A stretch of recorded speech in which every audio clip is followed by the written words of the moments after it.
ఇక్కడ మరో అనుభవం ఎదురైంది. ఆమె దయ్యం పట్టిన ఒక చిన్నది.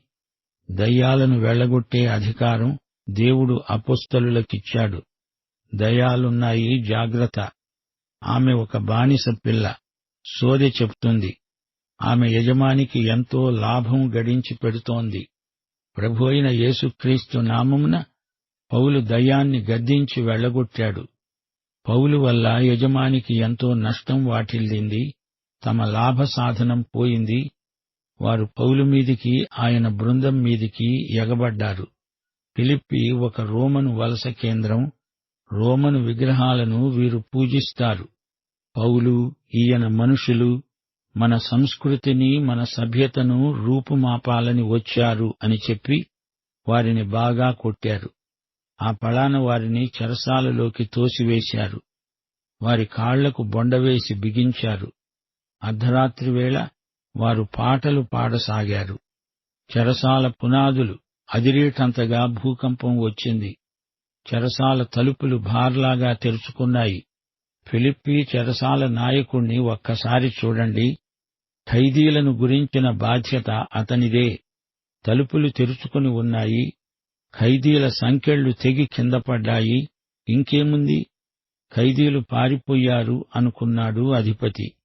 ఒక అధికారిగా తన అసమర్థతకు రాజు చేతిలో శిక్ష విధించబడుతుంది.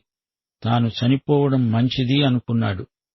చనిపోయాక ఎక్కడికి వెడతాను అనే ప్రశ్న అతని మనసులో దోబూచులాడుతోంది. నీకు నీవు ఏ హాని చేసుకోవద్దు అంటూ పౌలు బిగ్గరగా కేకవేసి చెప్పాడు.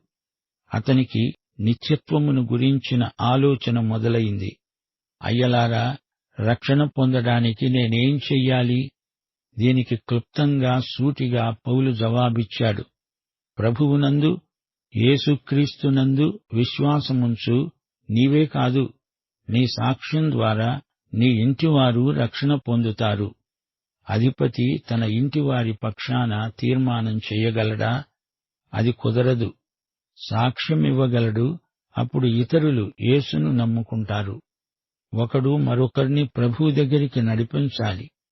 ఎవరు నమ్ముతారో వారికే రక్షణ. రక్షణానుభవం ఒకరు మరొకరికి బదిలీ చేయజాలడు. అధిపతి వారికి గాయాలు చేశాడు. ఇప్పుడు అవే చేతులతో వారి గాయాలు కడుగుతున్నాడు. చెరసాల అధిపతిలో మార్పు వచ్చింది. అతనిలో గొప్ప పరివర్తన కలిగింది. ఇదంతా ఒకే రాత్రి జరిగిన సంఘటన. దెబ్బలు తిన్నారు, చెరసాలలో పడద్రోయబడ్డారు. దేవుడు జోక్యం కలిగించుకొని వారిని విడుదల చేశాడు. ఇప్పుడు ఆ అధిపతి ఇంటిలో నూతన విశ్వాసులతో కలిసి ఆనందిస్తున్నారు. దేవునికి స్తోత్రం. ఇంతలో పై అధికారులు తాము చేసిన తప్పును గుర్తించి వారిని విడుదల చేయాలని వచ్చి చూస్తే వారు చెరసాలలో లేరు. దేవుడు వారిని విడిపించాడు. అధికారులు సరే వెళ్ళిపోండి అంటే పౌలు అందుకు సమ్మతించలేదు. మమ్ములను బహిరంగంగా కొట్టారు, నిర్బంధంలో ఉంచారు, మేము రహస్యంగా పొయ్యేది లేదు అన్నప్పుడు అధికారులు వారిని బ్రతిమలాడి పంపారు. వారు లుదియ ఇంటిలో ఉన్నారు. పౌలు విశ్వాసులకు ఎట్టి తొందర కలుగకుండా అధికారులతో అలా వ్యవహరించాడు. శ్రోతలు, చెరసాలలోని పౌలును చూడండి. బంధకాలలో కూడా క్రీస్తు పౌలుతో ఉన్నాడు. క్రీస్తు తనతో ఉన్నందున చెరసాలలో పౌలు ఆనందగీతాలు పాడగలిగాడు. తనను హింసించిన అధిపతి రక్షణకై పౌలు ద్వారం తెరిచాడు.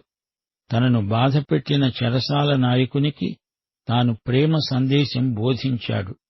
ఫిలిప్పిలోని విశ్వాసులు తలెత్తుకొని తిరగగలిగేటట్లు తాను రహస్యంగా పారిపోలేదు.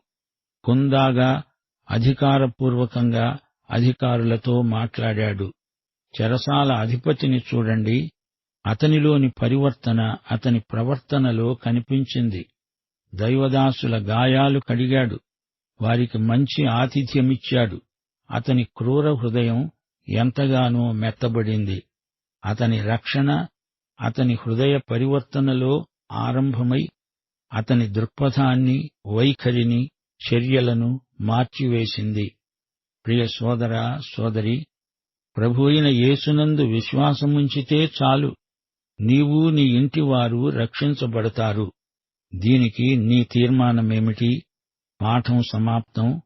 తండ్రి అయిన దేవుని ప్రేమ, యేసుక్రీస్తు వారి కృప, పరిశుద్ధాత్మ సహవాసము సదాకాలము మనకు తోడై ఉండునుగాక. ఆమేన్.